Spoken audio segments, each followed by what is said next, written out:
Hey guys, John Paulamy here, Actionable Intelligence. Today is Saturday, January 23rd, and this is the weekly market update.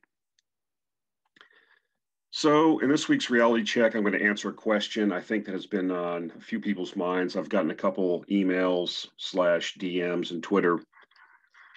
And, Joe Biden's been in office for a couple days and signed some executive orders. But let's take a look at what I think is going to happen here and answer this question. Question is basically, how will Joe Biden affect energy, specifically oil and gas stocks? Well, it's becoming increasingly clear to me that Joe Biden is no progressive leftist that's going to change the country. I heard one wag describe the administration as the Joe Obama administration. And I think that's what we're looking at. We're looking at basically a third Obama administration.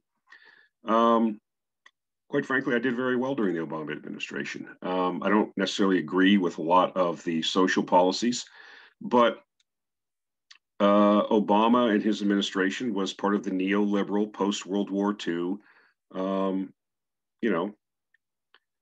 technology, big business state, okay? And they're there to make money. They're not there to change the world. They do have constituencies that they have to play to on the left. They will do that to a certain extent, but most of it will be kabuki theater, posturing, and window dressing. Let me give you an example specific to energy. So you can actually go on and research this. I'll put links in the show notes. But the first two things here are some of the things that, first couple bullet points here are some of the things that Joe Biden signed in his executive order, his first day in office. As a matter of fact, he has signed more executive orders in his first couple days than any other president before him, including President Obama. I just thought that was interesting. And, look at the people that are in the administration. They're all recycled from the Obama administration. So there's not going to be any left-wing revolution. Yes, there'll be some things that tick off conservatives and people that like liberty. But this is just some of the more of the slow burn of the decline and fall of the American empire. And it's probably not going to end in this 4 or 8 year administration. Updates to come. He's only been there a few days, but, I don't see anything that's making me want to pick up and move to, another country. Now, let's get back to energy, because this is going to be very positive, I believe, for some folks. Executive order, I don't know the exact numbers, I'll put the links, but basically here's some of the language from one of the executive orders. Protecting public health and environment and restoring science to tackle the climate crisis. They're big on the climate crisis, right? Do I think they really care about the climate? No. I mean, there's $700 billion being spent on renewables around the world each year. They need a crisis, right? H.L. Mencken said that government's filled with people that are constantly pointing out hobgoblins that are hiding in the woods that need to be slain. And that's who does it, right? Your little protectors in government. They're going to go out there and invent these hobgoblins that only they can go out and slay. So climate change is a way to get more money and more power. That's the way I look at it. I mean, you can call me a cynic. I don't think that the people in the Obama administration or the Biden administration or the Trump administration could give one, rat's butt about the, so-called climate crisis. I mean, Obama I went over that $20 million house in Martha's Vineyard, and I showed the floodplain. He's in a floodplain. He doesn't think the seas are going to rise. And I actually had this shows you what kind of people we're dealing with in the world. I have to make this side note. People actually wrote in the comments, true believers, John, you don't understand. He has so much money that it doesn't matter to him. He'll spend the 20 million, even if his house gets overrun by rising seawater. Yeah. Anyway, back to this. So you remember the video during the campaign when that 16-year-old girl asked Joe Biden so innocently and sincerely, will you ban fracking if you're elected? I promise I'll ban fracking. Well, what they're really going to do is it's going to be not one big legislation that's basically going to, shut down the oil and gas industry. That's not going to happen. But what you're going to see is a lot of cuts, a lot of stacking of hay on the camel, right? And it's going to be death by 1,000 cuts, if you will.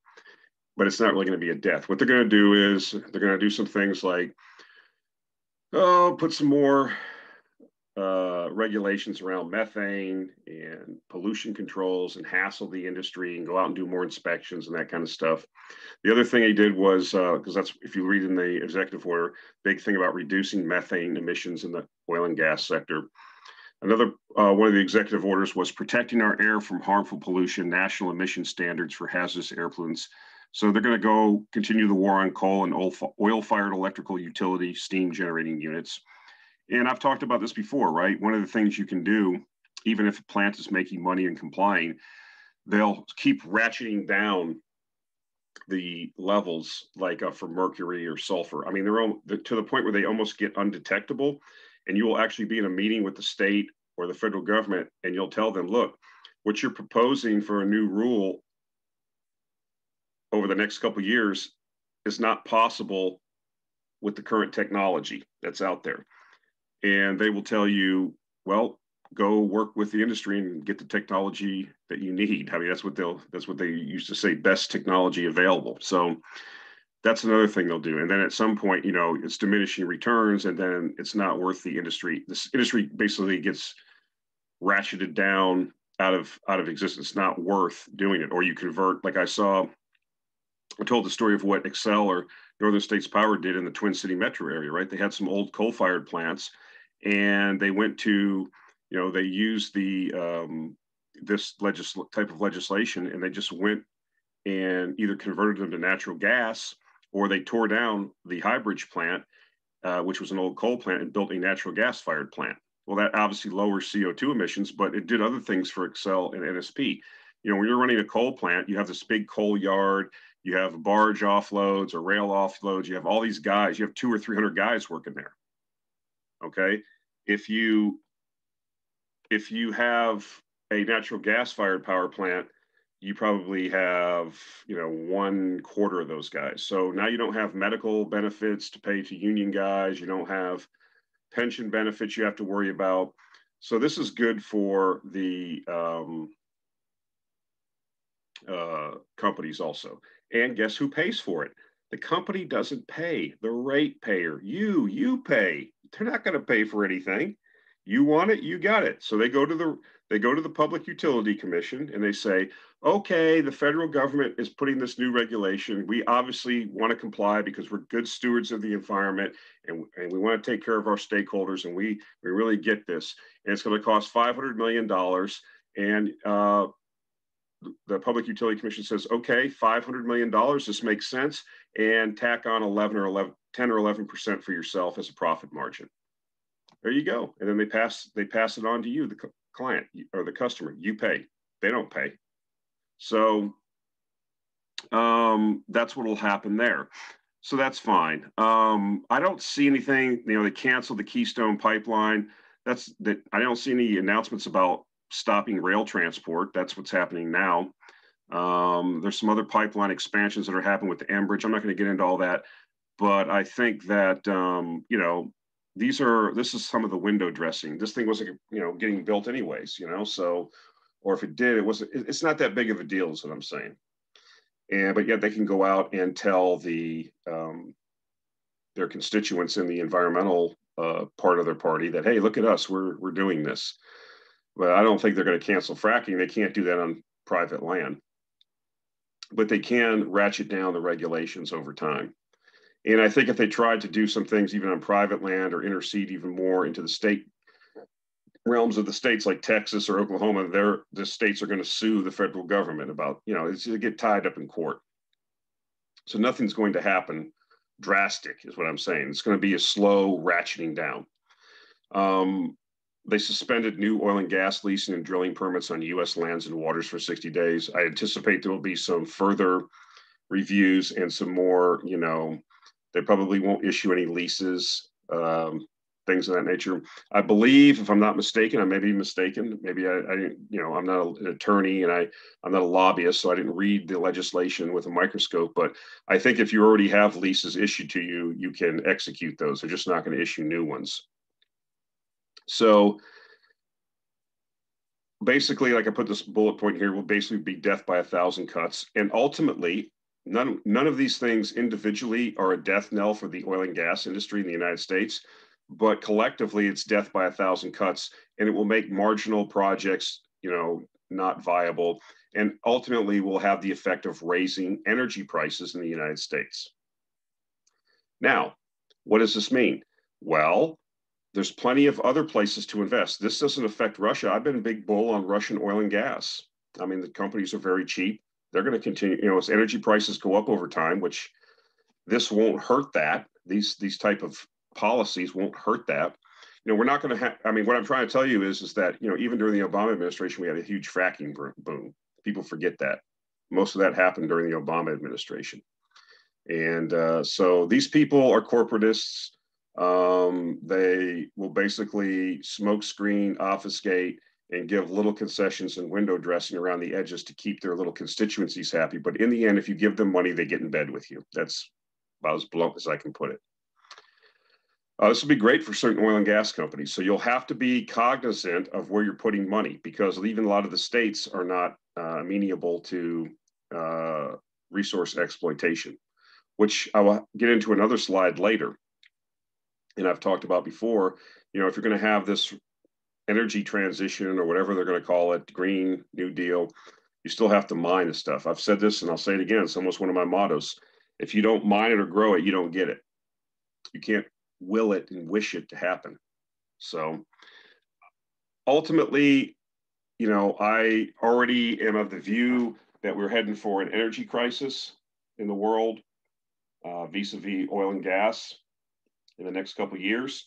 This will help that situation. It won't be the defining factor, but it's not the end of the world, and it's not going to make prices cheaper. Let's put it that way. So there are companies that are low-cost producers that we can invest in other parts of the world that will benefit and take advantage. This is what you do, right? You find the premise that is false, and then you bet against it. And as long as we're able to do that, there's no capital controls or anything precluding us from investing in most foreign companies. That's what we should be looking to do. And there will be opportunities here in the U.S. Like I said, I mean, we'll have to see how it develops, but you're going to get some zealots here and there in the bureaucracy, and they'll be pushing the rules as far as they can. And there'll be court cases that, tie some of this stuff up, but I don't see anything major here. But these won't lower energy prices, that's for sure.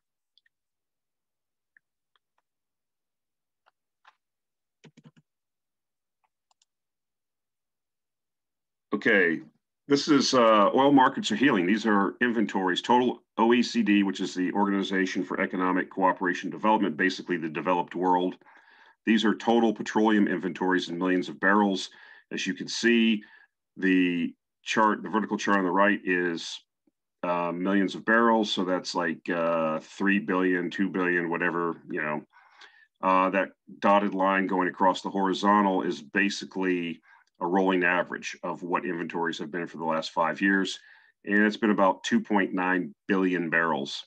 So the surplus to the 5-year average is down to 119 million barrels versus 272 million barrels in June. And we continue to head lower. Why? Because fracking has dried up. Production is declining in the United States, plus the OPEC constraints that have gone into effect. Now, the other fascinating thing is these things have a tendency to overshoot, as I've said before. And like I said, demand, I suspect, is going to be coming back at some point. Like I said, these people are the consummate political people. So expect this.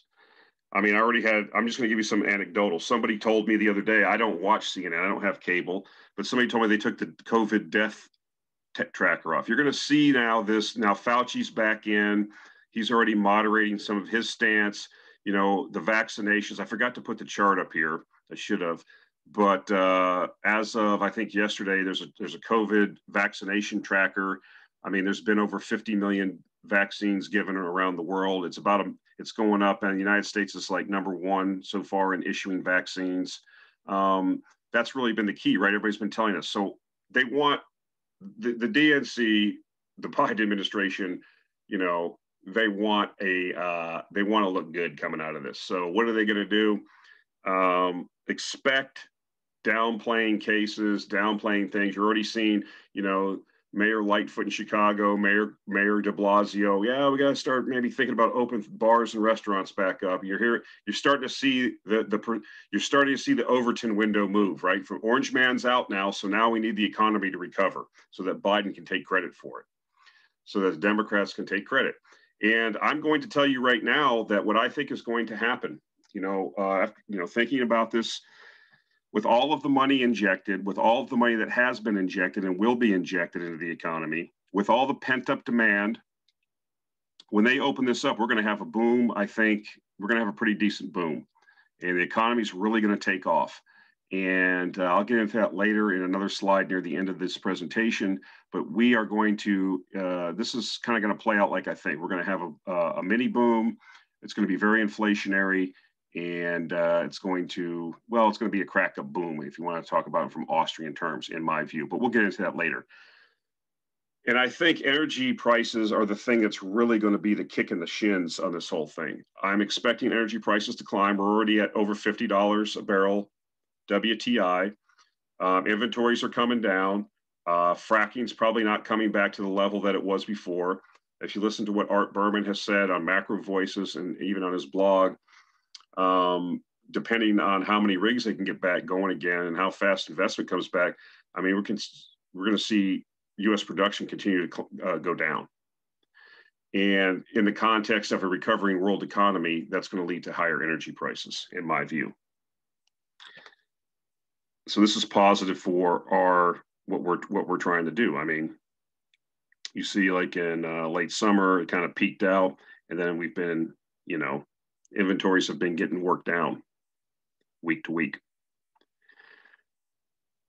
I was looking for this quote the other day. I was trying to remember it on a previous video, but somebody asked me, like, when should you get into some of these things, or why do you buy so early and you have to sit around?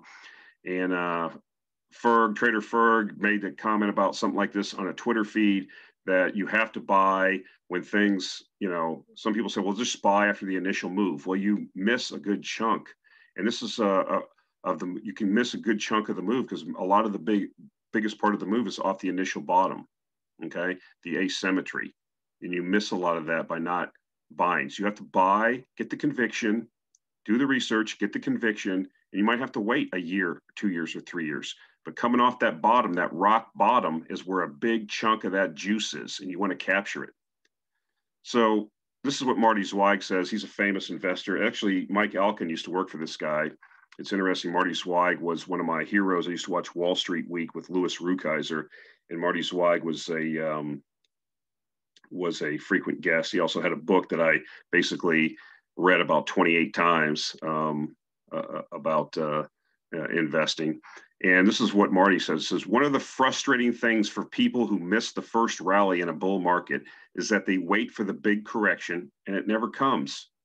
The market just keeps climbing and climbing. It feeds on itself in frenzied fashion and propels prices considerably higher for 6 months or so, and sometimes longer. So I hear this a lot. People don't want to have opportunity cost of sitting and waiting. They want action. They want movement. They want serotonin releases. They want that pleasure center in their brain stimulated. They want to click something. They feel like they got to do something. They can't just buy a position and sit and wait like we've done in uranium. Nothing happened in uranium for the life of this video series, which is going on 2 years now. And in the last couple of months, a lot of the uranium stocks have doubled or done considerably better. And it looks like we're in a bull market now. Okay. And so people missed that initial takeoff. They were watching the particular industry or watching the stocks, and now they doubled in some cases or more. And they're like, well, I'll just wait for a pullback. But, this is like what Marty's talking about here. You don't get the pullback. You don't get the big pullback. So when are you going to pull the trigger? If it's up 100%, you're like, man, it's up 100%. And then the next thing you know, the thing's up 200%. And while I'm waiting for this pullback, then the thing gets away from you and you miss the bull market.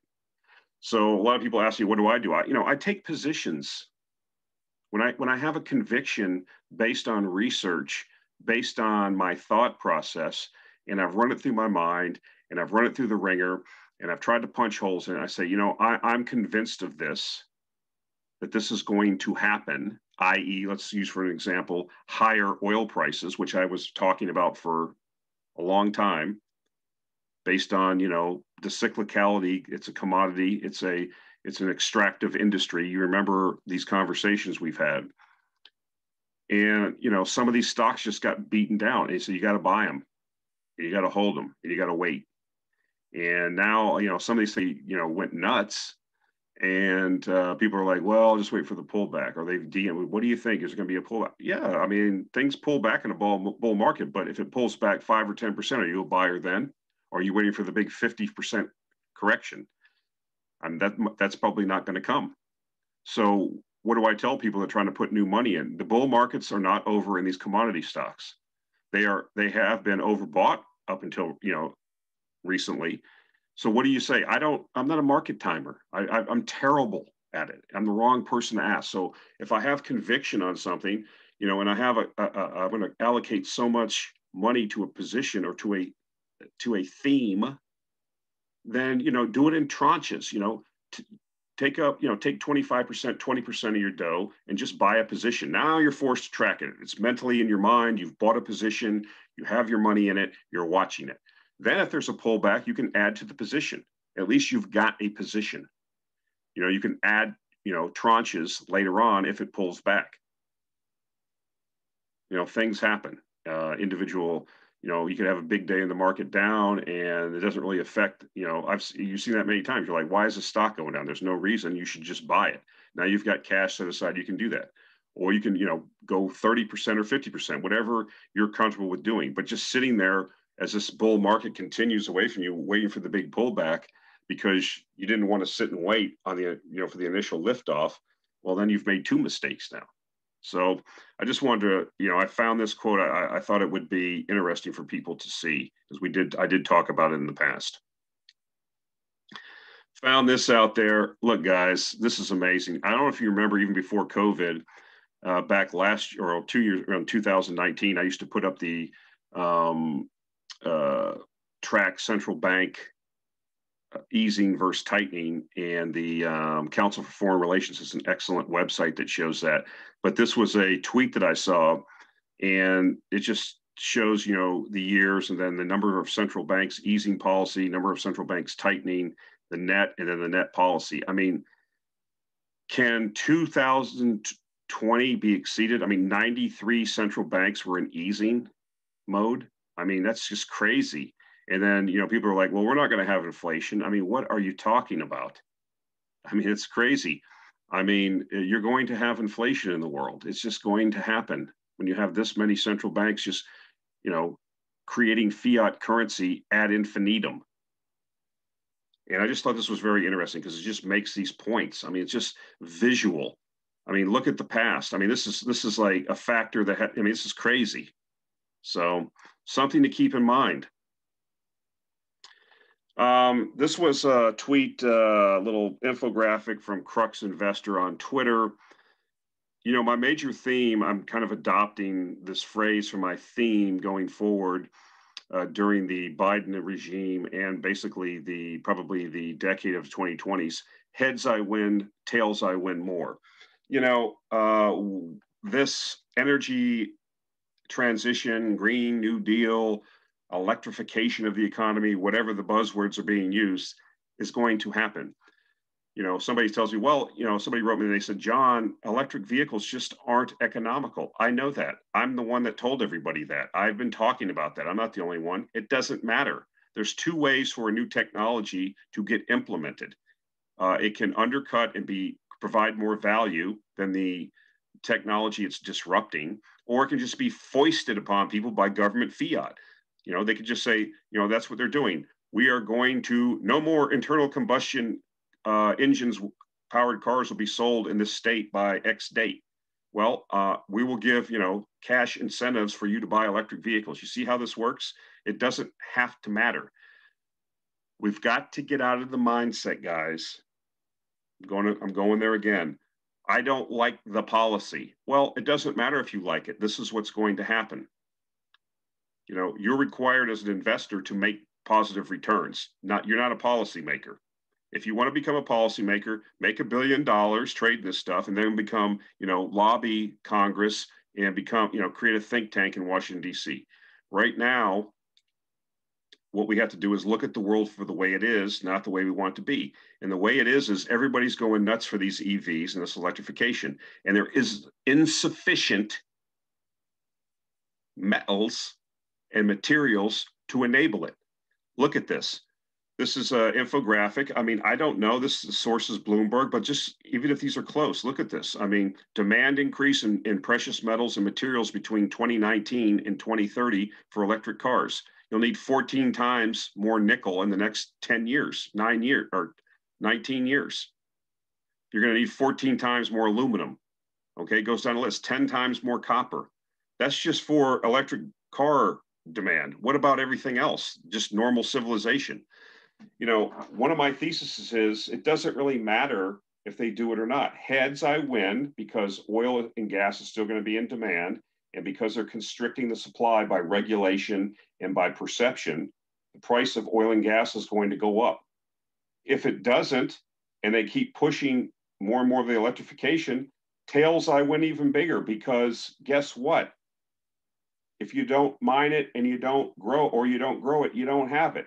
So on the one hand, you can go back, like I said, and read the Biden administration executive orders on stopping oil and gas drilling. It was also talking about mining permits on federal lands.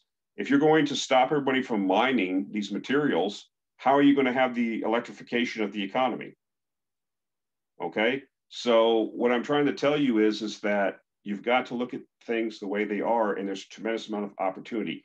Not everybody's going to be driving around in a $45,000 electric vehicle, but what they can do is they can force people to do it over time. Okay, it's not going to be able to undercut an internal combustion engine in the short term. Now, anything can happen in the long term. I will grant that, but for the time frame we're talking about, the investing time frame, speculating time frame, you know, if they're going to force this stuff, and these major manufacturers are all competing now, spending tens of billions of dollars on electric vehicles, there's insufficient material available. The prices will have to go up, and that will either incentivize new production or it won't.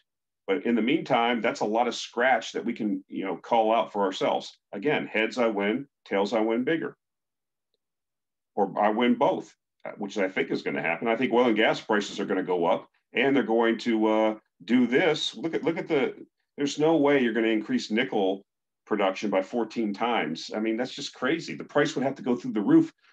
I mean, I guess if the price went high enough, you could incentivize enough production, but there's going to be a tremendous amount of money that will be able to be made as that happens.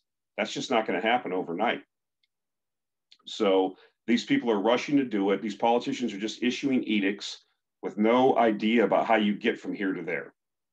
And that's the opportunity, right? The lack of information, the lack of, you know, being good at math and physics is an arbitrage that works in our favor. So I talked about this earlier. Are we entering a crack-up boom? That's kind of my thesis with all this money that's being created. And this is just off Investopedia. So let's just read this and then kind of talk about it. And this is from an Austrian economics perspective. Now, as a caveat, I am not an expert economist. I'm a guy. I'm a guy out here trying to make a buck. I'm a speculator. But, you know, I'm a layman, economist that tries to figure this stuff out as best I can and talk to you about it on these videos. I want to get you thinking about this. So the crack-up boom develops out the same process of credit expansion and resulting distortion of the economy that occurs during the normal boom phase of Austrian business cycle theory. In the crack-up boom, the central bank attempts to sustain the boom indefinitely without regard to consequences, such as inflation and asset price bubbles, which is what we're seeing already. We're seeing tremendous asset price bubbles, and inflation is now brewing. It's moving higher, okay? We've talked about that. The problem comes when the government continuously pours more and more money, injecting it into the economy to give it a short-term boost. That's what we're talking about, right? Listen to what the administration's saying. Listen to what the previous administration was saying. Listen to what Janet Yellen, your new Treasury Secretary, is saying. And Powell's going to do what he's told to do, which eventually triggers a fundamental breakdown in the economy. In their efforts to prevent any downturn in the economy, monetary authorities continue to expand the supply of money and credit at an accelerating pace and avoid turning off the taps of money supply until it's too late. So this is the situation that I think we're going to have. You have this tidal wave of cash coming into the economy, created money. I don't think it'll be 8 trillion, but there's going to be some level of trillions that are going to be conjured up, okay, and injected into this economy, whether it's 5, 6, $8 trillion into a $22 trillion economy. Then, as I said earlier, I am already sensing a perception change. I'm sensing a change in the discussion of this administration vis-a-vis COVID. It's going to start getting downplayed. It's going to start being talked about, you know, the vaccinations are happening. Like I said, go look it up. I'll put the link in there. People are on Twitter acting like nobody's being vaccinated. Over like close to 60 million people around the world have been vaccinated already. It's going up by 1 million or so a day. The U.S. is leading the pack. It's already got like 15 million people vaccinated, okay? Whether you agree with it or not, it's irrelevant.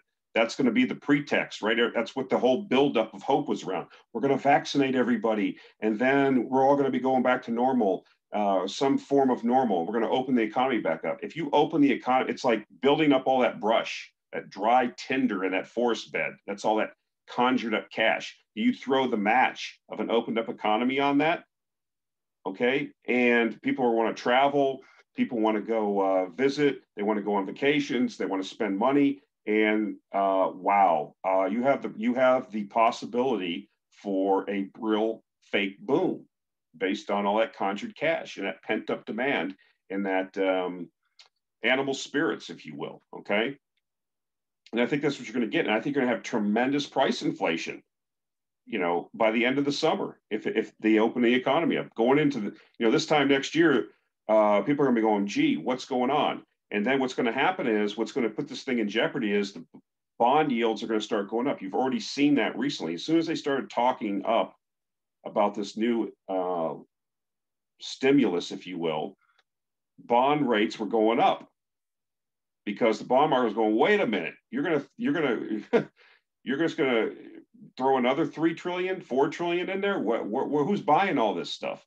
And so, you know, they're not going to allow, they can't allow the free float interest rate level to seek its own level, right? To regulate the based on actual credit demand, because if they did, it would bankrupt the entire economy. The economy is so encumbered with debt at this point at all levels that you cannot get to a normalization of interest rates or it collapses the economy. There simply won't be enough economic activity to pay the interest, okay?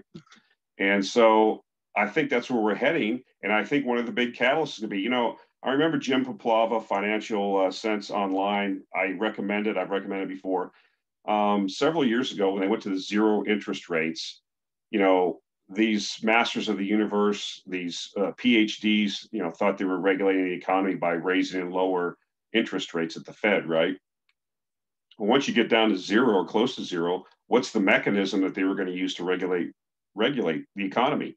And he always proposed the idea that the thing that will regulate the economy is energy prices. This is why I'm so bullish on energy. This is why I focus on energy so much. This is why I care about it. Energy is everything. It's life. I mean, it is inculcated. It is the basis of everything you do. The calories you consume that fuel your body, the electricity that's allowing me to talk to you on this video, the car that's being fueled for you to go visit grandma. I mean, the diesel that's required to bring the farm goods to your grocery store for you to get. It's all based on energy, okay? And for economic activity to take off, it has to be done with energy. And if we've constrained the supply of a lot of things because of COVID. We've added more regulation now with ESG mandates, perception. All these things are horrible. You can't have them. And I think people are going to find out how fast these prices can go up. And that's the thesis that I'm working from. And so I think you're going to see substantially higher energy prices going forward. And if they do like I think, watch for it. Let's watch for it. Watch this perception in Overton window shift towards opening up the economy. They want Biden to come out of the gates. They want to look good. It's all about managing perception. You know, so they could say 2 years from now, when the congressional elections, look at all of our policies, look how they worked. Well, it's just going to be, you know, what are they going to do? Keep everybody locked down for 2 years? There'll be a red wave in the congressional. This is going to end. Now, watch how everything starts to shift, and you're going to see it anecdotally. Like I said, somebody can confirm this or not, but you know, they've already taken the death. You had a running total going during when Trump was in there about every, you know, making it like it was a tragedy every time somebody died. It is a tragedy for those people. It's not a tragedy for me because I don't know the people. It's unfortunate for their family. People get, you know, 400,000 people a year just in the United States die of smoking-related diseases. No one cares unless you're related to the person. They weren't banning cigarettes.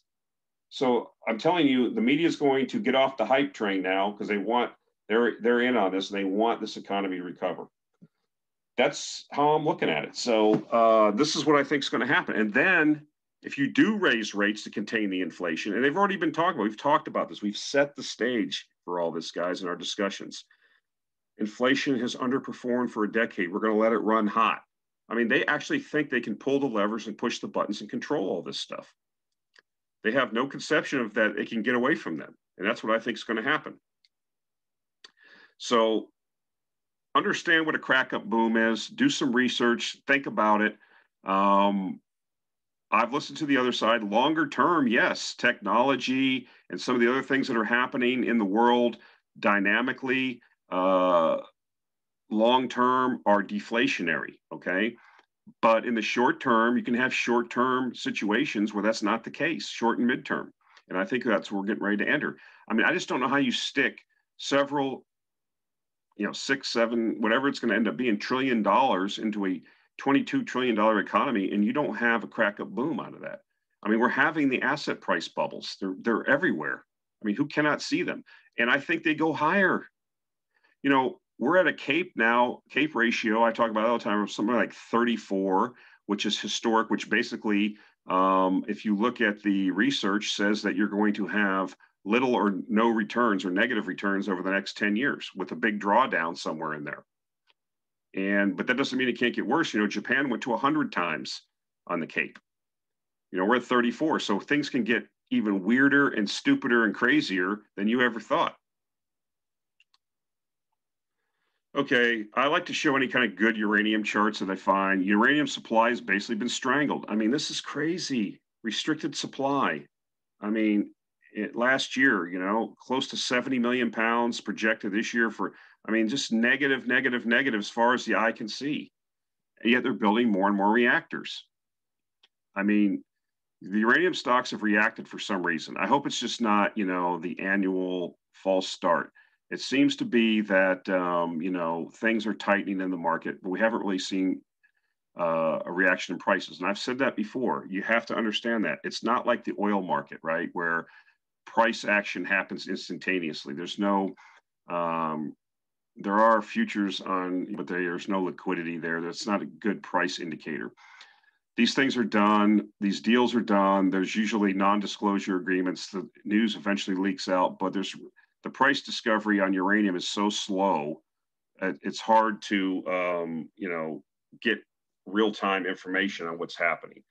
But, you know, I remain positive on the supply. I stick to the supply demand. I don't talk about it that much. There's not much more to talk about. Supply's gone down, it's staying down, and demand's going up over time. I don't really know what else to say. There's not much to talk about.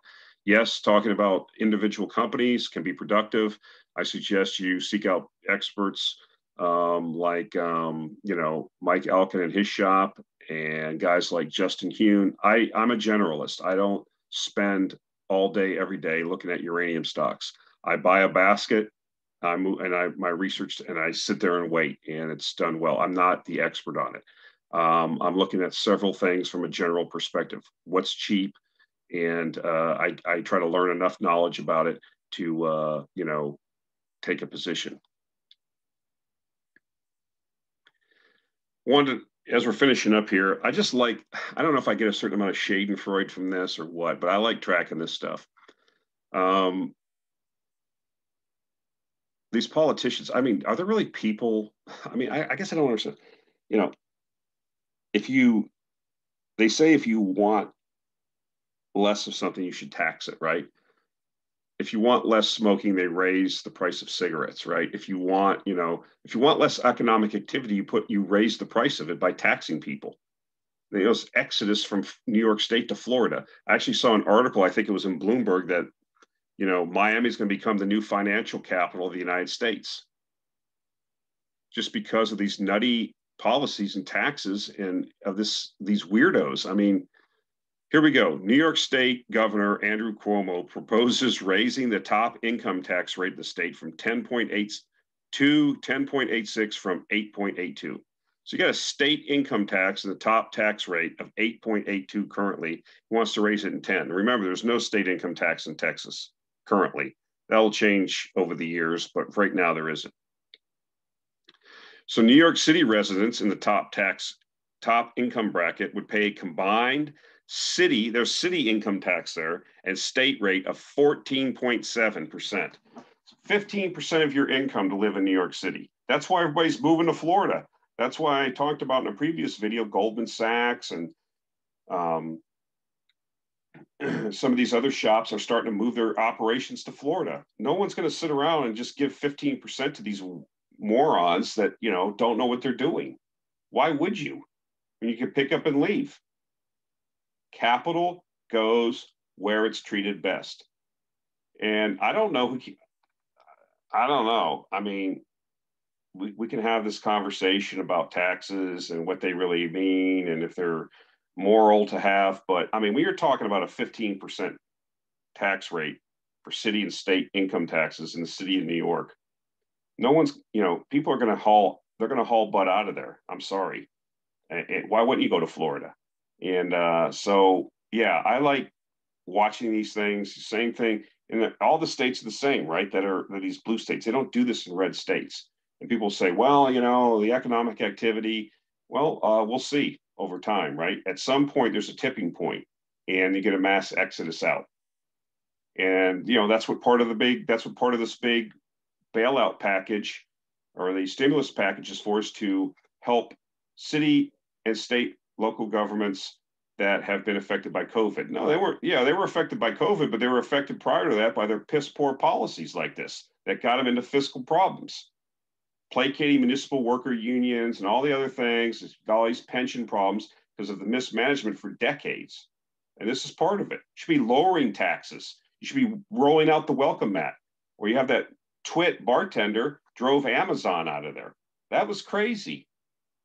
And now you're raising taxes. I mean, who's going to stay there? Welfare bums and, people that are billionaires that don't care one way or another, that don't have any income.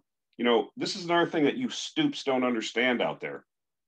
Wealthy people don't pay income tax. They don't have income. They have assets. The assets are shielded. That's why you have people talking about wealth taxes. These people don't have any income to tax. Who pays this? Okay. Some schlub that's got a small business or somebody making 150 grand. If you think that that's rich in New York City, you're crazy. People living in those big condos and billionaires like Bloom, they don't have any income. They don't have $1 billion income every year. Okay. Their income is shielded. Okay. They have assets that kick off. That stuff's all shielded through corporate entities. I mean, this is what I don't understand about people. It's like they have no clue. It's like corporate taxes. They shouldn't even have them. Do you think the corporation is paying the corporate tax? The clients, the customers pay the tax. They raise the prices to cover the taxes. We're going to show those corporations, raise those taxes on Walmart. It gets passed through. Just like I told you on the Public Utility Commission, passes through the new plants. You want everything to be green? The utilities don't care. They'll put it in. You pay. They don't. And then they have, they have their profit margin is negotiated. That's what the whole PUCA Act during the Depression was about. We'll give you a monopoly. You guarantee consistent electrical service, and we'll give you a set return guaranteed. That's what it's about. And most people don't have a clue how any of this works, and they get emotional about it. And because they have envy. They're envious. So they see somebody that has something, and they want to punish the person. okay? And that could be justified or it may not be justified. You know, Charlie Munger says envy's the worst of the 7 deadly sins because it's no fun. You don't get anything out of it. So if you're going to go through your whole life being envious of everybody else and want to punish everybody else, instead of focusing on yourself and fixing yourself and pushing yourself forward, you are going to be an unhappy person. So anyways, I got a little bit off track there at the end, but this is not going to increase the wealth of the state long term if this kind of stuff goes through. More and more people are going to move to Florida, South Carolina, Tennessee, Texas, Arizona, these places. They're not going to stay there, at least people that are like business people. Yeah, the billionaires, you know, they'll have a little, you know, they have their little community around, I don't know all the neighborhoods in Central Park, but they don't pay income tax anyway, so they don't care. Okay, that's it for this week. Appreciate the support. Good things are happening for the Actionable Intelligence Alert newsletter. Portfolio continues to perform well. Subscriber base is really going up. I think I'm having my best month ever for subscriptions, and I think people are getting value out of it. Quite a few people resubscribe. We're doing a lot better than we were a year ago. And, you know, I'm looking forward. I think this is really going to be our decade. This is really going to be a resource bull market based on several things that we've talked about. And I think that, you know, take advantage of it because this is going to be an opportunity for you to set yourself up. If you're young, it's going to be an opportunity to get yourself out of that cubicle. And, you know, this, unfortunately, I hate to say this, is that your central banks, because of their malfeasance everywhere in the world, they don't allow you to be a prudent investor. You are almost forced now with these low rates and the shenanigans that are going on at these central banks to become a speculator. You're forced into becoming a speculator. You know, I don't like trying to, you know, like Bitcoin and these things. It's buy it because it's going up. And, you know, people try to justify the price. You know, it's just you're being a speculator, and you're guessing that the price is going to go up or down. That's not investing. And you can't invest in a low interest rate environment. It's hard to invest, I should say. It's not impossible. It's very difficult because everything is skewed because of all the free money. And we see that with the overvaluations and things like that. So I think I'm looking for things that are undervalued. I'm looking for things that there's going to be a phase change, a perception change. And that seems to me to be resource markets and emerging and frontier markets. So that's it for this week. Thanks, guys, and we'll talk to you next week.